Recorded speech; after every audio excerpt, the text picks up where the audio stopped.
Olá pessoas, eu sou a professora Annelise e na aula de hoje a gente vai falar sobre os povos africanos, sobre os reinos de Gana, Mali e Songhai. Bora para a aula?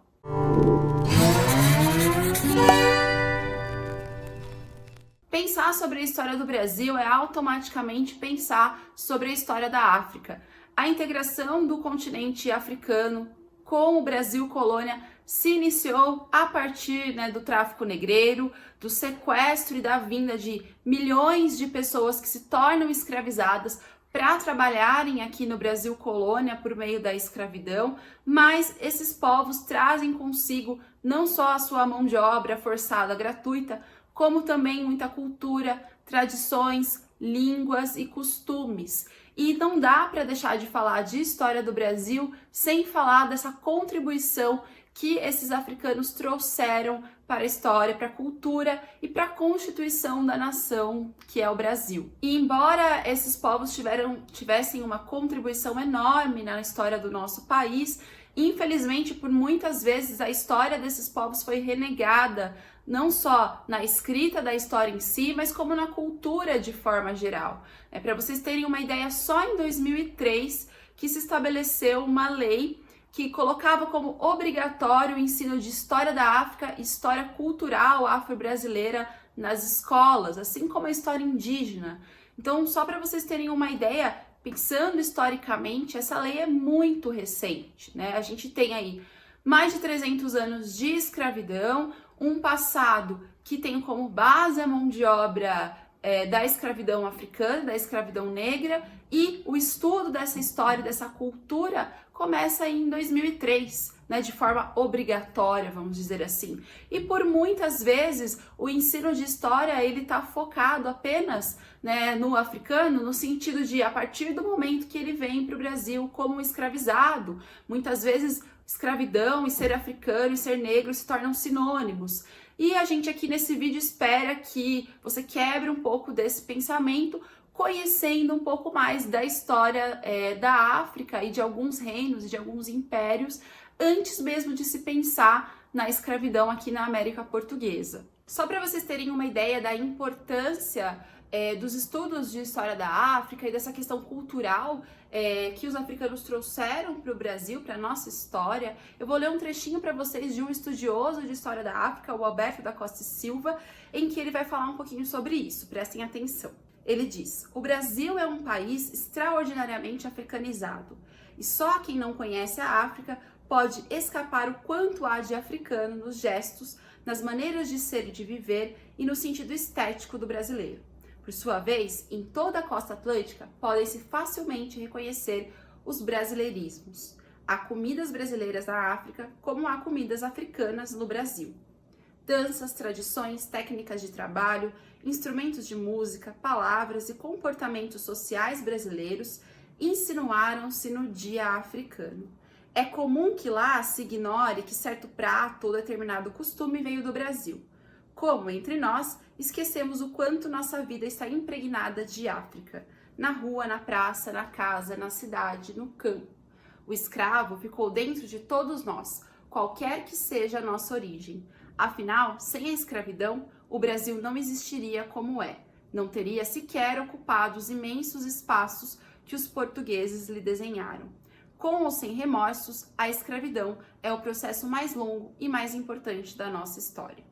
E para falar de história, a gente tem que partir do presente, Então, só para retomar um pouquinho, se você não conhece, o continente africano, ele possui aí 54 países e em torno mais ou menos de 1 bilhão de habitantes atualmente. É interessante a gente sempre retomar que muitas regiões da África foram colonizadas por países europeus, não só durante o século XV e XVI, como também no século XIX e XX, durante o período do chamado neocolonialismo ou imperialismo, e por esse motivo é que muitas situações que hoje ocorrem no continente africano, muitos conflitos, muitos problemas sociais, têm origem desse passado colonial. Não tem como a gente descolar esse passado colonial, das situações, das problemáticas que esse continente vive atualmente. Para vocês terem uma ideia, um exemplo dessas consequências é que atualmente o continente africano ele possui um dos menores PIBs dos continentes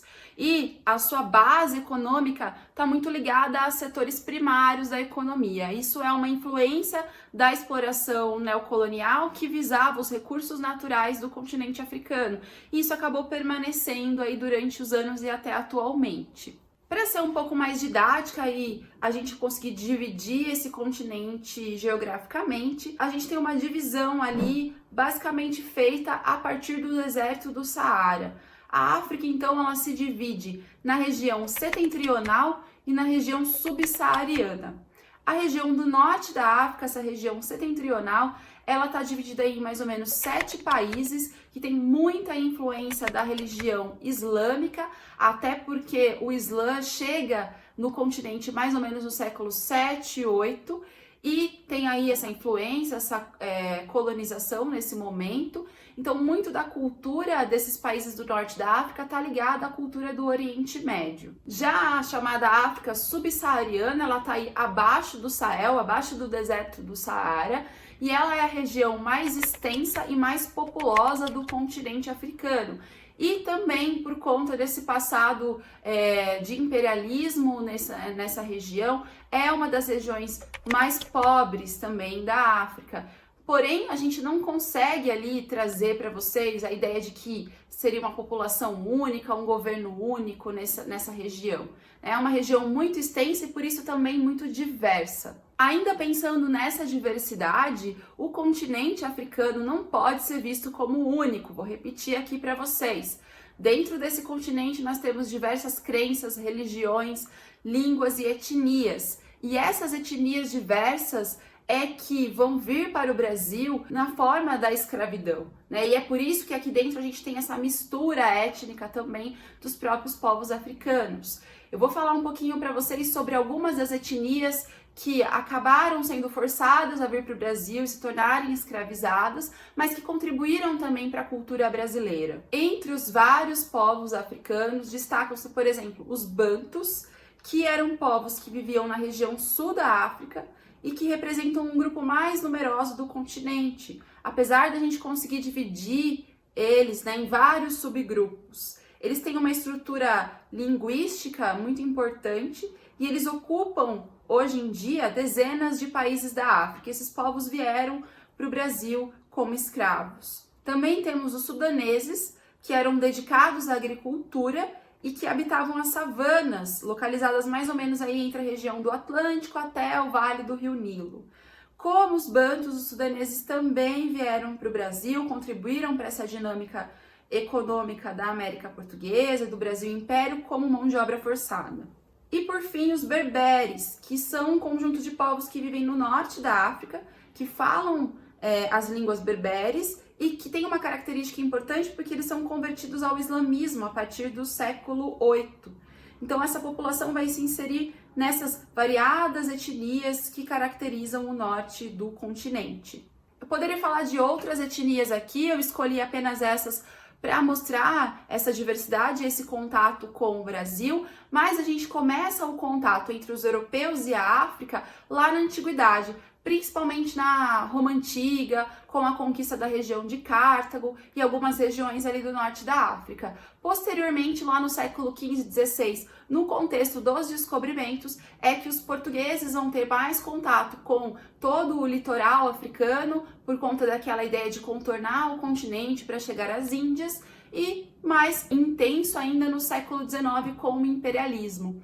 Então, esse tipo de encontro, vamos dizer assim, muitas vezes violento ou forçado, vem aí desde a antiguidade. E a gente tem aí, basicamente, todo um relato e todo um contato a partir do olhar do europeu. Por isso que a gente tem que tomar muito cuidado com a escrita dessa época e com a narrativa muito eurocêntrica, muito etnocêntrica a partir do continente europeu. Bom, mas eu disse para vocês que a aula de hoje era sobre os reinos africanos. Vamos focar nisso agora então. Eu escolhi aqui alguns reinos da chamada África subsaariana, que se concentram então nessa região do norte e que tiveram destaque no período anterior à chamada colonização dos europeus, ou até mesmo esse encontro entre os portugueses e os africanos lá no século XVI. O primeiro reino é o reino de Gana. Esse reino surge mais ou menos ali no século III depois de Cristo, e ele tem como destaque estar localizado ali numa região onde hoje é a atual Mali e Mauritânia. Então ele está um pouquinho distante do deserto do Saara e distante também do Oceano Atlântico. Fica localizado aí mais ou menos no centro dessa região. Esse reino se forma a partir do contato com os comerciantes berberes que vinham para a região lá do norte da África no momento de um clima desfavorável, trazendo produtos. Então a domesticação do camelo e o uso desse animal para fazer o comércio foi um destaque nesse reino. Um destaque importante do reino de Gana é a exploração do ouro. Então esse reino ele vivia sustentado basicamente dessa exploração e conheceu o seu apogeu entre os séculos 8 e 9. Então veja só, né? Começa aí no século 3, 8 e 9 vive ali o seu apogeu, então é um reino de longa duração. Esse apogeu muito se deu pela questão do comércio. A extração de ouro e de sal e o comércio, por exemplo, de tâmaras e outros produtos foram muito importantes para trazer uma economia desenvolvida para esse reino. Para vocês terem uma ideia de quanto o ouro era importante, a base do poder do rei era toda baseada na exploração do ouro. Esse ouro ele era levado para os árabes no norte, onde era cunhado as moedas, né? Então, tanto o apogeu desse reino foi feito pelo ouro, quanto o seu declínio, porque a escassez desse metal e a falta de tecnologias que explorassem o ouro mais a fundo, fez com que esse reino decaísse. Então, os povos que eram dominados acabam se revoltando, esse rei não tem mais esse poder político total e o reino é dominado. E essa invasão é feita pelos povos do chamado Reino de Mali, que é o nosso próximo reino aqui. Esse reino ele se desenvolve entre os séculos 13 até o século 16, então a gente está se aproximando na Europa do período das grandes navegações, e é um reino que se estende por um território um pouco maior do que o reino de Gana. Para vocês terem uma ideia, esse reino ele ficava onde hoje são os atuais países de Mali, Senegal e Guiné. Então cobriu uma extensão de área maior e se permanecia ali dentro desse reino o comércio com os árabes do norte, com os berberes também, né? A diferença é que o imperador aí desse reino era conhecido como Mansa e eram figuras muito importantes para essa administração dessa localização. A fundação do Reino de Mali, ela historicamente foi feita pelo Sundiata, que trouxe como capital, como centro do seu reino, a cidade de Niani, mas existiam outras cidades de destaque também, como Tombouctou. Essa era uma cidade referência como centro cultural, onde você tinha bibliotecas e universidades. Então é bem interessante, até porque esse era um reino islâmico, então se tinha como objetivo aí também o estudo não só da crença em si, mas até mesmo da alfabetização para se poder ler o Alcorão. O apogeu do reino de Mali ele se dá com o Mansa Musa, que teve como destaque a extensão, né? Aumentou a extensão do império. Ele pega ali regiões do Atlântico até a bacia do rio Níger e era um rei de muito destaque nesse momento. Ele se torna um rei até meio que lendário, por conta de uma peregrinação que ele faz até Meca, levando muito ouro para ser oferecido. Após a morte do Mansa Musa, o reino vai entrando em declínio devido às dificuldades dos seus sucessores de conseguirem administrar esse território tão extenso. E isso dá abertura para a invasão de outros povos que vão formar o Império Songhai, que é o próximo império e o último aqui que a gente vai falar. Bom, o Império Songhai foi fundado por Soni-Ali-Per, o Grande, no contexto aí do declínio então de Mali, como eu disse, em torno do século XV. Esse império ele se estendia da costa do Atlântico até as bacias do rio Níger, como já havia no Império Mali, mas se estendia um pouco mais além para o Lago Chad. E a capital desse império, né, a capital política e militar, ficava na cidade de Gao. O Soni Alibert foi responsável pela conquista da cidade de Tombuctu e de Tidjane e estimulou, né, isso estimulou o rei a conseguir aumentar mais ainda o seu extenso império. Esse imperador também se torna alguém de bastante destaque. Ele era responsável por toda a administração, né, por toda a política do império, era muito respeitado, inclusive existia aí uma ideia de que ele era tão importante que o cuspe dele não podia cair no chão, né? As pessoas que estavam em volta dele tinham que pegar esse cuspe com a sua roupa, né? As pessoas que andavam em volta desse imperador, que eram mais ou menos 700 pessoas. E toda vez que alguém fosse se aproximar para falar com esse imperador, eles deveriam jogar pó na cabeça. Então existia toda essa ideia de respeito, de admiração a esse imperador, assim como existiam entre os reis absolutistas europeus. A base da economia do Império Songhai era a escravidão. E aí é importante abrir um parêntese aqui para vocês se atentarem. Existia a escravidão? Sim. Porém, a ideia da escravidão era bem diferente daquela que existia na América Portuguesa e na América do Norte de forma geral. Aqui a gente tem a ideia de que o escravizado não é nem gente, né? Ele é um objeto. Existia a ideia também do tráfico negreiro que gerava lucro para muitas pessoas e toda essa ideia de exploração gratuita da mão de obra era muito forte. Pensando, por exemplo, na África e no caso do Império Songhai, os escravizados eram inimigos vencidos de guerra ou pessoas que tinham alguma dívida, né? A ideia do tráfico negreiro como lucro não existia e muitas vezes essas pessoas que eram escravizadas, elas eram, vamos dizer assim, bem tratadas, inclusive faziam parte das famílias de elite, eram mestres, professores, médicos dentro dessa sociedade.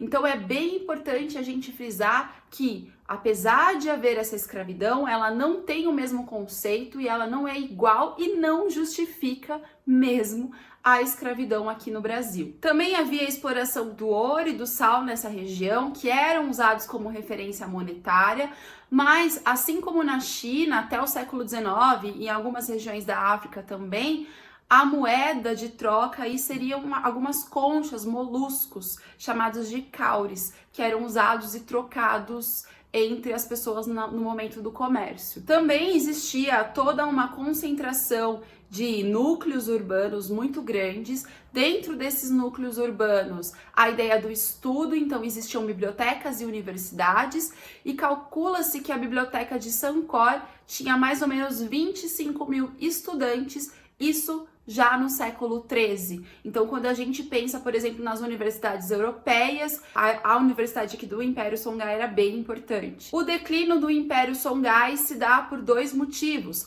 Primeiro, a pressão de reinos muçulmanos, principalmente a região do Marrocos, que começa a tentar invadir essa região do Império, que era extremamente importante economicamente, e depois a vinda dos portugueses, dos europeus, com o período dos grandes descobrimentos. Então, o Império de Songhai acaba caindo mais ou menos ali no século XVI por esses motivos. Bom, pessoal, além dos reinos de Mali, Gana, do Império Songhai, existiram outros reinos na África muito importantes e que não tinham os mesmos conceitos de reino ou de cultura que os reinos europeus, mas que eram reinos com organização muito complexa na política, na administração, na sua cultura, nas suas crenças, e é extremamente importante que a gente entenda isso, né? Que isso eram reinos, isso eram organizações, diferentemente do que aquilo que o discurso europeu durante muitos anos tentou colocar. Ou tentou tornar invisível esses reinos, essas organizações, ou tentou diminuir, dizendo que eram organizações tribais, que eram organizações que, na verdade, não tinham organização. Então é muito importante que a gente desfaça esse conceito que está na nossa cabeça muitas vezes por uma visão europeia de mundo e que visava, né, um imperialismo e não um conhecimento desses povos. Bom, pessoal, se você gostou desse vídeo, deixa aqui o seu comentário, deixa o seu like, já se inscreve no canal para receber todas as notificações e até a próxima aula!